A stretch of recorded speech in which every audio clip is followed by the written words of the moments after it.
Hi viewers, I'm Anjaneyulu. ఇప్పుడు మనం ఇక్కడున్న ఈ యొక్క కలర్ ప్యాలెట్ గురించి నేర్చుకుంటాం. ఓకే, ఈ కలర్ ప్యాలెట్ ఒకవేళ రిమూవ్ అయిపోయినా యాడ్ చేయాలా, ఎలా తెచ్చుకోవాలనేది మీకు ఆల్రెడీ నేను చెప్పాను. ముందుగా ఈ కలర్ ప్యాలెట్లో చూడండి, స్టైల్స్ ట్యాబ్ అని కలర్ ట్యాబ్ అని రెండు ఉంటాయి. మీరు ఏదైతే టెక్స్ట్ని ఇక్కడ టైప్ చేస్తారో ఆ టెక్స్ట్కి సంబంధించిన స్టైల్స్ చూడండి, బాడీ టెక్స్ట్లో ఉండాలా, క్యాప్షన్లో ఉండాలి, హ్యాంగింగ్ ఇన్నెంట్, హెడ్లైన్ లాగా ఉండాలా, నార్మల్గా సబ్ హెడ్డింగ్.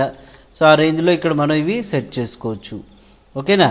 తర్వాత ఇక్కడ కింద సో ఈ స్టైల్స్ కూడా మనం ఆప్షన్స్, హెడ్డింగ్స్ అనేది మనం ఓన్గా పెట్టుకోవచ్చు. అది మరి తర్వాత మనం చూద్దాం. ఓకే, నెక్స్ట్ ఏంటంటే మీరు ఏదైతే షేప్ అనేది డ్రా చేస్తారో ఆ షేప్కి ఇక్కడ కలర్ ట్యాబ్లో ముందుగా ఇక్కడ 3 ఉన్నాయి. ఒకటేమో line colour, fill colour, paper colour అని. ఈ లైన్ కలర్ అనేది చూడండి, ఇక్కడ మీకు కావాల్సిన కలర్ సెట్ చేసుకోవచ్చు. అదేవిధంగా ఫిల్ కలర్ మీకు మొత్తం గ్రీన్ కావాలనుకుంటే గ్రీన్ అవుతుంది. ఇక్కడ ఏదైనా పేపర్ కలర్ ఉంటే పేపర్ కలర్ని మనం ఫిల్ చేసుకోవచ్చు మొత్తం ఎంటైర్. ఓకే, అంటే ఇక్కడ లైన్ చూడండి, ఫిల్ రెండు ఒకటేలాగా మారిపోతాయి అన్నట్టు. బట్ నాకు ఇక్కడ సో ఈ పేపర్ కలర్ మామూలుగా బ్లాకే ఉండాలి, రిమైనింగ్ ఫిల్ కలర్ చూడండి బ్లూ ఉండాలి, లైన్ కలర్ ఏమో గ్రీన్ ఉండాలనుకుంటే మార్చుకోవచ్చు. ఇక్కడ కలర్ బాక్స్లో ఏంటంటే ఇక్కడ ఉన్న కలర్సే కాకుండా మనకు నచ్చిన కలర్స్ మార్చుకోవాలనుకుంటే ఈ కింద సో మనకు ఒక చిన్న బటన్ కనిపిస్తుంది చూడండి, దీని మీద క్లిక్ చేస్తే కలర్ ఆప్షన్స్ అనేవి డిస్ప్లే అవుతాయి. ఇందులో ఇక్కడ ఆల్రెడీ లైబ్రరీస్ ఉంటాయి, క్రేయాన్స్ చూడండి, డిఐసి కలర్స్. ఓకే, ఇలా డిఫరెంట్ కలర్స్ ఏవి కావాలంటే కలర్ చూజ్ చేసుకోవచ్చు. ఇందులో మీకు ఏ కలర్ కావాలా ఆ కలర్ని సెలెక్ట్ చేసుకుని ఓకే బటన్ ప్రెస్ చేస్తే ఆ కలర్ అక్కడ అప్లై అయిపోతుంది. యాడ్ అయిందా? తర్వాత ఇంకొక యాడ్ చేసుకోవాలనుకుంటే మీరు ఇక్కడ చూడండి, ఈ స్టైల్స్లో మీకు ఏ కలర్ కావాలో ఆ కలర్ తీసుకోవచ్చు. ఇక్కడ ఇది ఇంకొకటి ఇక్కడ మనకు యాడ్ అయిపోయింది. తర్వాత అట్లనే ఇక్కడ సో మనకు ఇందులో ఈ కలర్ యాడ్ చేయాలనుకుంటే ఈ కలర్ యాడ్ అవ్వచ్చు. నెక్స్ట్ ఏంటి, ఇప్పుడు నేను ఒక పేరు పెట్టుకున్నాను, అంజీ అనే పేరుతో నాకు ఈ కలర్స్ కావాలా, ఇందులో ఇది.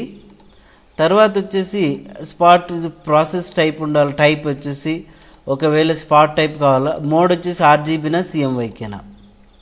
వీటిలో సియాన్ ఎంత ఉండాలో చూడండి, మనం మూవ్ చేసుకోవచ్చు, ఇక్కడ అడ్జస్ట్ చేసుకోవచ్చు పర్సంటేజ్. ఓకే, సో మీరు ఎల్లో కలర్ ఎంత ఉండాలి చూడండి, తగ్గించుకోవచ్చు ఇలాగా. ఓకే బటన్ ప్రెస్ చేస్తే ఇక్కడ మనకు ఆ స్టైల్తో ఒక కలర్ వచ్చేస్తుంది అన్నట్టు. దీన్ని ఒకవేళ మనం ఇక్కడ డబల్ క్లిక్ చేస్తే చూడండి ఎడిట్ కూడా చేసుకోవచ్చు. ఇక తర్వాత ఇక్కడ ఈ యొక్క కలర్స్ ఉన్నాయి కదా, ఆ కలర్స్ వద్దనుకుంటే మనం డైరెక్ట్గా డిలీట్ బటన్ని ప్రెస్ చేస్తే ఆ కలర్స్ అనేటివి మనకు డిలీట్ అయిపోతాయి అన్నట్లు. ఓకే, ఇట్లా మీకు ఏదైనా కలర్స్ అనేది కావాలనుకున్నప్పుడు కలర్స్ చూజ్ చేసుకొని వాటిలో సియాన్ మెజంతా ఎలా ఎంత ఉండాలి, లేదంటే ఆర్జీబీ కలర్ పెట్టుకోవాలనుకుంటే మీరు ఇక్కడ ఆర్జీబీ కలర్ పెట్టుకోవచ్చు. ఓన్లీ చూడండి రెడ్, గ్రీన్, బ్లూ అడ్జస్ట్ చేసుకోవచ్చు. ఒకవేళ దీనికి పేరు పెట్టుకోవచ్చు, మనం అంజీ అని పేరు పెట్టుకొని ఓకే చేస్తే ఆ స్టైల్ అక్కడ వచ్చేస్తుంది. కానీ మనకు అక్కడ ఎందుకు సార్ పేరు రాలేదంటే అది ఇక్కడ వచ్చింది చూసారా, అంజీ అనే పేరు ఇంతకుముందు పెట్టాం. తర్వాత సో ఆ కలర్ అనేది యాడ్ అయిపోతుంది. ఈ స్టైల్ వద్దనుకుంటే డిలీట్ చేయడమే. అయితే ఇవన్నీ కూడా మనము ఏ షేప్ అయితే డ్రా చేస్తామో ఆ షేప్కి ఈ యొక్క colour, line colour, fill colour చూడండి యాడ్ చేసుకోవచ్చు.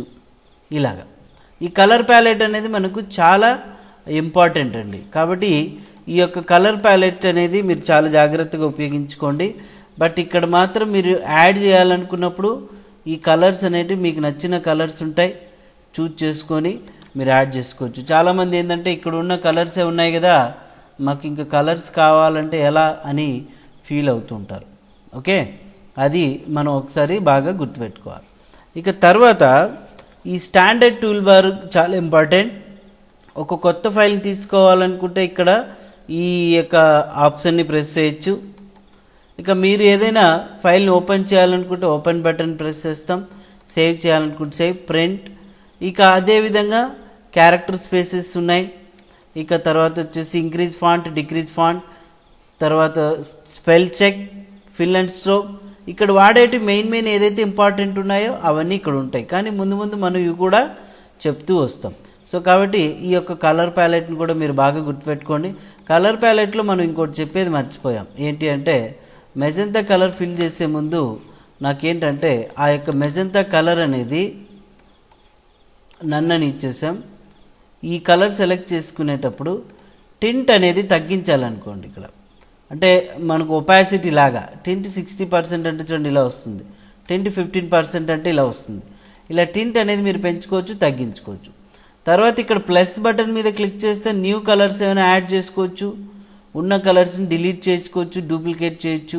ఏమైనా కలర్స్ని కూడా మీరు మీ దగ్గర ఉంటే వాటిని ఇంపోర్ట్ కూడా చేసుకోవచ్చు అన్నట్టు. Okay, display colour mode icons అంటే చూడండి కలర్ మోడ్ ఐకాన్స్ అన్నీ ఎగిరిపోయినాయి. తర్వాత డిస్ప్లే కలర్ మోడ్ ఐకాన్స్ రావాలనుకుంటే ఈ కలర్ మోడ్ ఐకాన్స్ ఆర్జీబీ ఒక కలర్లో ఉంటుంది, సిఎంవైకి ఒక కలర్లో ఒక మోడ్ ఉంటుంది. ఇక అదే కలర్ టైప్ ఐకాన్ వెళ్ళిపోవాలనుకుంటే కలర్ టైప్ ఐకాన్స్ని మనం యాడ్ చేసుకోవచ్చు, రిమూవ్ చేసుకోవచ్చు. ఇలా మీరు ఈ యొక్క కలర్ ప్యాలెట్ గురించి యూజ్ చేయడం నేర్చుకున్నాం. ఇక విండో మెనూలో లేయర్స్ ప్యాలెట్ కూడా ఉంది. ఎక్కువగా లేయర్స్ అనేది చాలా తక్కువ వాడుతుంటారు కొంతమంది, కాబట్టి తర్వాత లేయర్స్ ప్యాలెట్ గురించి కూడా మనం చూద్దాం. Okay, thank you very much. ఇవన్నీ కూడా మీరు ప్రాక్టీస్ చేయండి.